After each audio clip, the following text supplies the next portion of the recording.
Good morning. So let's talk comparing rates. And oh boy, it's not a lot different than comparing fractions or comparing ratios. So a good thing to remember is in order to compare, they must share. So let's talk about a situation. We've got Kay. And Kay coaches a soccer team and she wants to buy shirts for all the 12 people on her soccer team. So she goes to a store and Kay she spends $9 and she ends up with 3 shirts.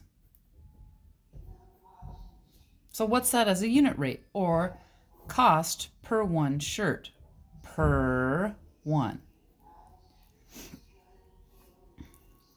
So how do you get from 3 to 1?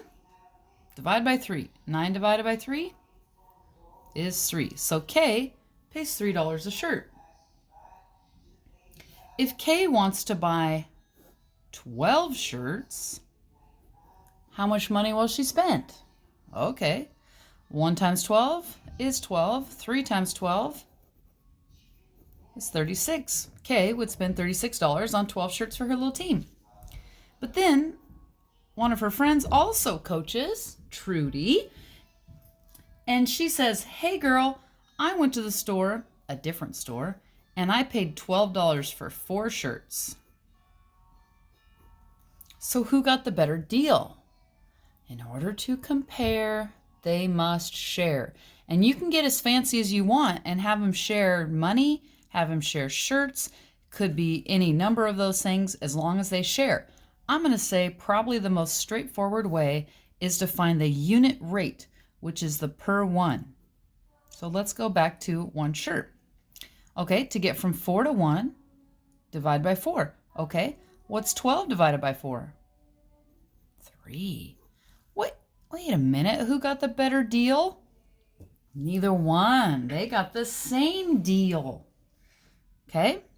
In order to compare, they must share. That's what finding the unit rate is so valuable, because the unit rate is wanting you to have 1 in the denominator each time. So it makes comparisons pretty straightforward. Let's go to another example. We've got this guy, Max. Okay?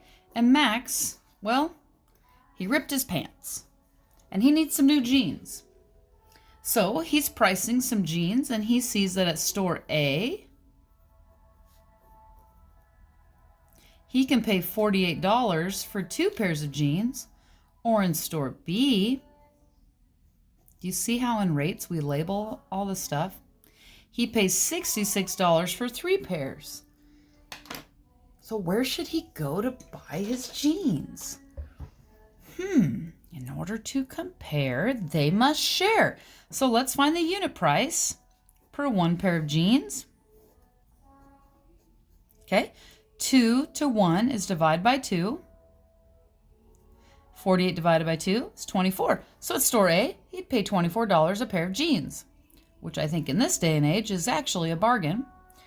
And in this way, 3 to 1 is divide by 3. 66 divided by 3 is 22. Where should he go? Store B. Okay, store B has slightly cheaper pair of jeans. Okay, let's do a couple more. Here's one might be a little more interesting. If you were going to go buy some Captain Crunch, and at the store, there's different size boxes.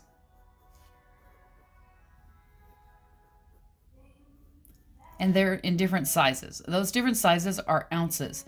This OZ is ounce, OUNCE. That's how you abbreviate ounce.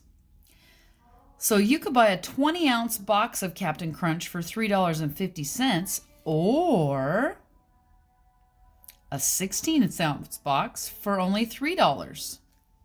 Which one is cheaper per ounce? Well, we got to prove it, right? So we'll find the unit cost. Cost per 1 ounce. Cost per 1 ounce. I'm going to grab the handy calculator. All right. So to get from 20 to 1, divide by 20. 3.50, which, just so you know, is the same as 3.5. Divide 20 is 17.5 cents. But because I'd put my dollar sign, 17.5 cents looks like this. All right. Well, let's do this side. To get from here to here, divide by 16. Okay. 3 divided 16 is 18.7 cents. Okay. Which one's the better deal or less money per ounce? This one. Okay. All right. Now, some of you someday are probably going to buy a car. And my guess is that never will the price of gas go very low. And so saving money on gas turns out to be a big deal. So let's say you've got these two cars picked out and you love them. You love them just the same. And so you're going to make your decision based on miles per gallon because you don't want to spend a lot of extra money at the gas station. So you've got car X, and car X gets 408 miles every tank, and you know there are 12 gallons in the tank. Miles, gallons. Or car Y gets 448 miles, and its tank is 14 gallons. So which one gets better miles per gallon? In order to compare, they must share. So go to a unit rate per one. Oh, and if you're shopping for a car and you see, let's see, here's a pretty typical thing. 19 MPG city and 24 MPG, MPG highway. Can you see all that? Yeah. MPG is miles per gallon. It's this. How many miles can you go on 1 gallon of gas? So if you only put 1 gallon of fuel in your vehicle, it would get you 19 miles before it would be empty. That's what those mean. City and highway. City, there's more stop and go, so you use more fuel. Versus highway, you're just kind of cruising along at the same speed, not slowing down, or speeding up. And so that's why they're different. Anyway, that's just that's a life hack. Okay, let's get back to here. So we need to find their price per 1 gallon, per gallon. So to get from 12 to 1, yeah, divide by 12. Good. 408 divided by 12. 34. So car X can go 34 miles on 1 gallon of gas. You know, I just bought gas last night and it was $3 a gallon. To fill this car, 12 times 3, $36 to fill that car. Oof. Okay, let's find out for car Y. So to get from 14 to 1 is divide by 14. 448 divide 14, 32. So, question.